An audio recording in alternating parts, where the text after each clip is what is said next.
Hello friends, स्वागत है आपका आपके अपने यूट्यूब चैनल आर के वर्मा इलेक्ट्रिकल पर। तो फ्रेंड्स, आज की वीडियो बहुत ही इंपॉर्टेंट रहने वाली है। यदि आपने यूपीपीसीएल TG2 608 वैकेंसी का डीवी दिया है या आप आने वाली वैकेंसी में डॉक्यूमेंट वेरिफिकेशन के लिए जाना चाहते हैं तो दोस्तों ये वीडियो आपके लिए बहुत ही इंपॉर्टेंट रहने वाली है। तो दोस्तों इस वीडियो में आपको बताऊंगा किस प्रकार से आप डॉक्यूमेंट वेरिफिकेशन में क्या क्या प्रक्रिया होंगी, कैसे कैसे आपको पहुंचना होगा, क्या क्या आपको वहां पर करना होगा। तो चलिए फिर वीडियो को स्टार्ट करते हैं। वीडियो स्टार्ट करने से पहले आपसे रिक्वेस्ट है, यदि आप चैनल पर नए हैं तो प्लीज़ चैनल को सब्सक्राइब कर लें और साथ में बेल आइकन को भी प्रेस कर लें, जिससे कि आने वाली वीडियो कोई भी नोटिफिकेशन आपको सबसे पहले प्राप्त हो सके। और आप हमारे टेलीग्राम ग्रुप को भी ज्वाइन कर लें, जिसका लिंक आपको नीचे वीडियो के डिस्क्रिप्शन में मिल जाएगा। तो फिर इस वीडियो को स्टार्ट करते हैं और बिल्कुल आपका शुरू से स्टार्ट करते हैं वीडियो को, यानी कैसे कैसे आप वहां पहुंचेंगे, क्या क्या प्रक्रिया होंगी, सारी जानकारी इस वीडियो में डिस्कस करने वाले हैं। तो फ्रेंड्स, सबसे पहले मैं आपको बता देता हूँ, काफ़ी जो बच्चे आते हैं वो बिल्कुल रेल के द्वारा ही आते हैं, यात्रा करके आते हैं। तो सबसे पहले जैसे ही आप लखनऊ में आप एंट्री करेंगे, यानी वहाँ पर आपका आवागमन होगा, तो वहाँ पर आपको रेलवे स्टेशन पर आप पहुँचेंगे लखनऊ पर। तो जैसे ही आप बाहर निकलेंगे वहाँ स्टेशन की तरफ से, तो आप चारबाग मेट्रो स्टेशन है लखनऊ पर, या तो दो सुविधाएं हैं। आप लखनऊ से आप जाने के लिए सरोजनी नगर पर, जहां पर आपका विद्युत प्रतिष्ठित संस्थान है, जहां पर आपका डॉक्यूमेंट वेरिफिकेशन होता है, वहां से आप दो तरीक़ा से जा सकते हैं। तो सबसे पहले तो आप चारबाग स्टेशन जाएंगे तो आप सीधा मेट्रो स्टेशन पर पहुंचकर जैसे ही आप सामने निकलेंगे तो वहाँ से आपको चारबाग वाला जो मेट्रो स्टेशन है वो दिखाई देगा। तो वहाँ से जैसे ही निकलेंगे तो अब ये तो मेट्रो के द्वारा यात्रा कर सकते हैं या फिर आप ऑटो के द्वारा वहाँ से यात्रा कर सकते हैं सरोजनी नगर के लिए, जहाँ पर ये आपका विद्युत प्रशिक्षण संस्थान उपस्थित है। तो दोस्तों रेलवे स्टेशन से मात्र 11 किलोमीटर की दूरी पर ये आपका स्थान है, जहाँ पर TG2 JEE का जो वेरिफिकेशन होता है। तो फ्रेंड्स, यहाँ पर आप देख पा रहे हैं, ये जो इसकी जो दूरी है ये सिर्फ 11 किलोमीटर की दूरी है। यानी जो ये टिकट है उसका जो मूल्य है वो आपका 20 रुपया लगने वाला है। यानी ऑटो में आपका 20 रुपये, वहाँ से आपका लखनऊ रेलवे स्टेशन से आपका सरोजनी नगर विद्युत प्रशिक्षण संस्थान का जो टिकट है वो आपका 20 रुपये। आपका जो आपकी जो जाती है, जो बसें जो होती हैं, लोकल बसें जो होती हैं, उसमें आपका 20 रुपये टिकट लगता है। और ऑटो से जाएंगे तो उसमें भी लगभग आपका 20 से 25 रुपया ही लगता है। दोस्तों ये वीडियो उन सभी के लिए इंपॉर्टेंट रहने वाली है जो आने वाले समय में डीवी कराना चाहते हैं, तो उनको किसी प्रकार की परेशानी का सामना ना करना पड़े। तो चलिए फिर आगे फ्रेंड्स बढ़ते हैं।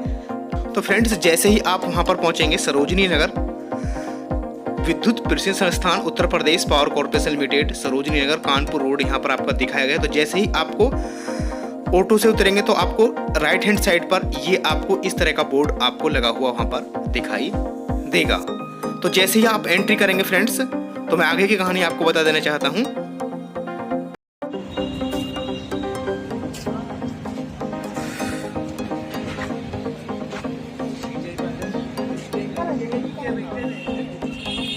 रुक गया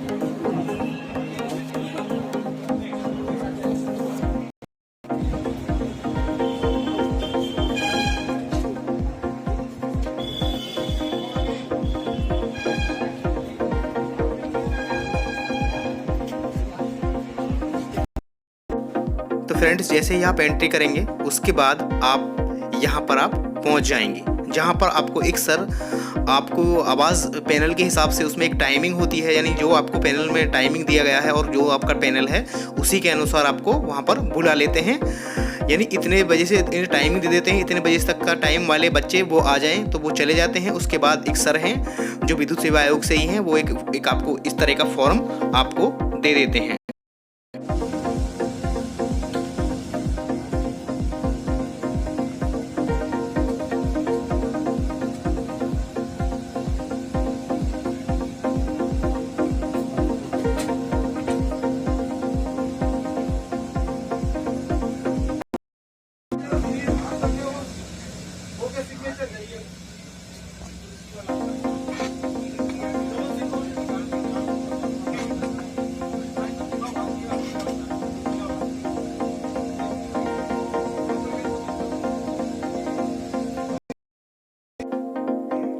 जैसे ही फ्रेंड्स आप फॉर्म को लेकर अंदर जाएंगे तो आपको इस वाले हॉल में आपको बिठा दिया जाएगा। तो आपके सामने एक ये वाला फॉर्म आपको दे दिया जाएगा, आपको ध्यान से देखना है।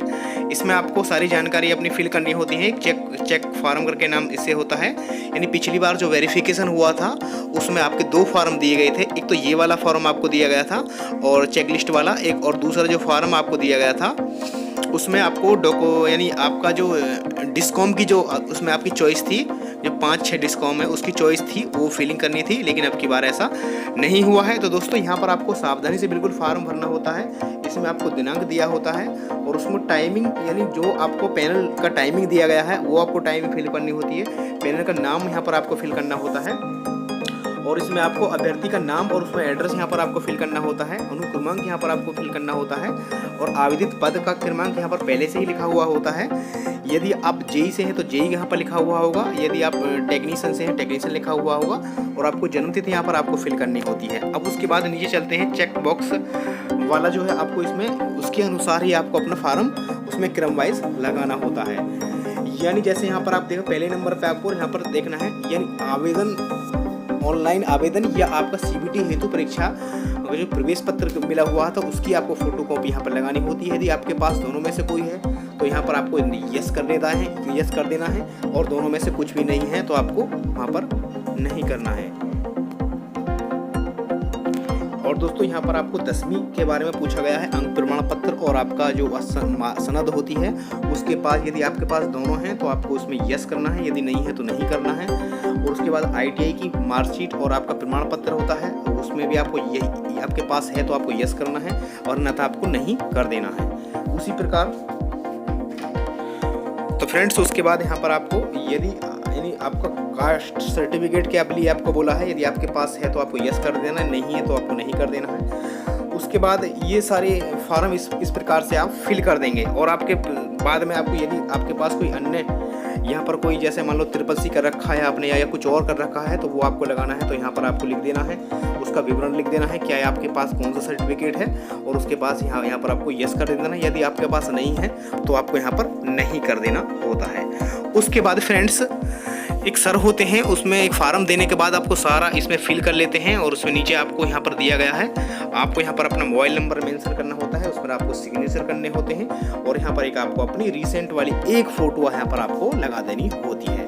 उसके बाद जो उस पर वहाँ पर विद्युत सेवा आयोग के जो कर्मचारी होते हैं उनमें से कोई आपको बोल देते हैं कि उसमें नाम लिया जाता है, उसमें बता दिया होता है कि आपका पैनल नंबर जैसे 5 अब की बार डिसाइड किए गए थे, यानी उसमें से आपको बुलाना होता था उसमें कि उसमें 1, 2, 3 वाले जो हैं उसके बाद में मतलब 2 कमरा अलॉट किए गए थे। पहले कमरा में जो पैनल में जो आपके सेलेक्टेड हुए थे, यानी पहले उसके लिए आपको 1 यानी और दूसरा कमरा, पहले और तीसरे तक के जो पैनल के तो 1 नंबर कमरा में थे और तीसरे चौथे और 5वें वाले 2 नंबर कमरा में भेज दिए गए थे। तो ये सारी प्रक्रिया यहाँ से पूरी हो गई थी। उसके बाद आपका जो अधिकारी थे उन्होंने उसका जो अब की बार पेपर के समय रेटिना की जो जांच होती थी 2 बार हुई थी, पेपर करने से पहले और पेपर करने के बाद, और फाइनली उसकी भी जांच कराई गई थी ये कभी ये अभ्यर्थी वही है या कोई और है। तो रेटिना की जांच कराई थी और उसके बाद अंगूठा लगाया था उसमें, यानी यहाँ पर आपको दिया गया था, यहाँ पर अंगूठा लगा के आपको भेज दिया गया था कि आपको 2 नंबर या 1 नंबर अपने पैनल के अनुसार उस कमरे में चले जाना है अपने डॉक्यूमेंट से लेकर। ये इस कमरे में सिर्फ इतना काम हुआ था और बाद बाकी काम दूसरे वाले कमरे में अपने सारे डॉक्यूमेंट्स वहाँ पर आपको दिखाने थे। तो उनके पास पहले से ही जो आपका आवेदन जो आपने किया था फॉर्म वो पहले से ही उनके पास था, उन्होंने वहाँ पर देखा पूरा जांच के स्पेलिंग वगैरह नाम वगैरह जो भी कुछ सारा उन्होंने अच्छे से चेक करके, आपको थोड़ा टाइम लगता था उसमें 10 से 15 मिनट का टाइम लग जाता था, किसी का जल्दी भी हो जाता था। तो ऐसा वो सारी जांच करने के बाद आपसे बोल दिया जाता है कि आपका डॉक्यूमेंट वेरिफिकेशन हो गया है और आप आराम से जा सकते हैं। तो दोस्तों ये सारी प्रक्रियाएं वहाँ पर अब की बार हुई हैं और पिछली की तरह यानी पिछली बार जो आपका डिस्कॉम चॉइस हुई थी अब की बार ऐसा नहीं है। तो दोस्तों काफ़ी बच्चों के साथ कुछ समस्याएं भी थी, यानी कैसे कैसे बच्चे निकाले गए हैं, किस तरह के नहीं निकाले गए।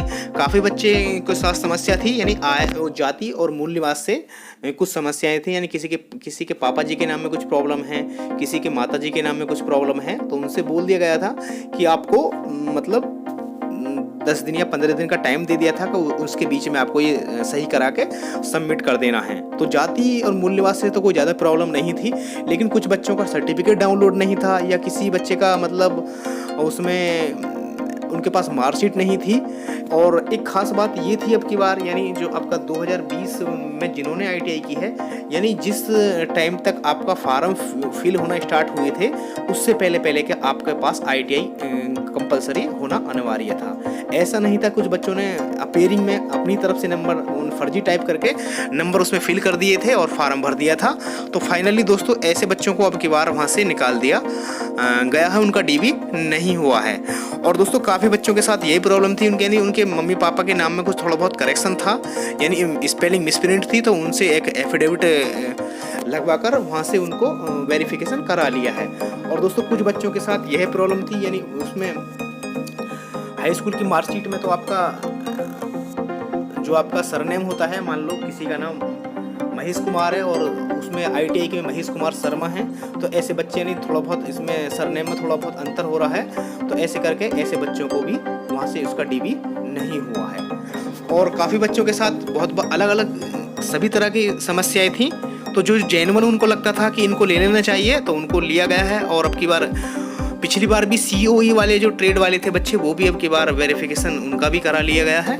तो दोस्तों आप बिल्कुल आने वाले समय में आपको बिल्कुल चिंता नहीं करनी है। डॉक्यूमेंट्स की सारी प्रक्रियाएं जो हुई हैं वहाँ पर मैंने आपको बिल्कुल रूबरू करा दिया है उन सभी जानकारियों से, तो आपको चिंता नहीं करनी है। और सिर्फ आपको ध्यान रखना है कि अभी जल्दी ही रिसेंटली वैकेंसी आने वाली है, तो आप अपनी तैयारी अच्छे से करते रहें और अपने डॉक्यूमेंट्स को एक बार अच्छे से चेक कर लें, क्योंकि अभी समय है 3-4 महीने का आपका। उसके बाद DV होगा तो आप फिर आपको परेशानी होती है, यानी सारी तैयारी आप कर लेते हैं, पढ़ाई लिखाई के आपका नंबर भी आ जाता है, लेकिन डॉक्यूमेंट वेरिफिकेशन के बाद जब आप बाहर होते हैं तो आपको बहुत ज़्यादा प्रॉब्लम होती है, क्योंकि बड़ी मुश्किल से नंबर आता है। फिर उसके बाद DV में निकल जाएँ तो एक उसका दुख तो सिर्फ वो ही जान सकता है जिसने मेहनत की हो और उसका डॉक्यूमेंट वेरिफिकेशन वो बेचारा बच्चा निकल गया हो। तो अभी से आपको अपने सारे डॉक्यूमेंट्स एक बार चेक कर लेने हैं, कहाँ समस्या है, और जो समस्या है उसका समाधान अभी से करा लेना है, क्योंकि जल्द ही वैकेंसी आने वाली है और उसका जब पेपर भी आपका लगभग दिसंबर में ही हो जाएगा, ऐसा कुछ सुनने में आ रहा है। और उसके बाद आपका सारी प्रक्रियाएं ऐसे ही होंगी जल्दबाजी में, क्योंकि DV भी जल्दी कराना है। और दोस्तों फिर आपको आगे ऐसी प्रॉब्लम ना आए, तो आपको अभी से सावधानी बरतनी है और आपको अच्छे से अपने डॉक्यूमेंट्स तैयार कराने हैं और अपनी तैयारी अच्छे से करते रहना है। तो दोस्तों ये था कुछ डॉक्यूमेंट वेरिफिकेशन का एक्सपीरियंस। उम्मीद है वीडियो आपको अच्छी लगी होगी, तो प्लीज़ वीडियो को ज़्यादा लाइक और शेयर करें। चैनल पर नहीं तो प्लीज़ चैनल को सब्सक्राइब कर लें, क्योंकि मैं ज़्यादातर ऐसे वीडियो लाता रहता हूँ। और दोस्तों और भी कोई आपकी क्वेरी है तो आप कमेंट सेक्शन में कमेंट कर सकते हैं, आपका रिप्लाई किया जाएगा। तो धन्यवाद दोस्तों।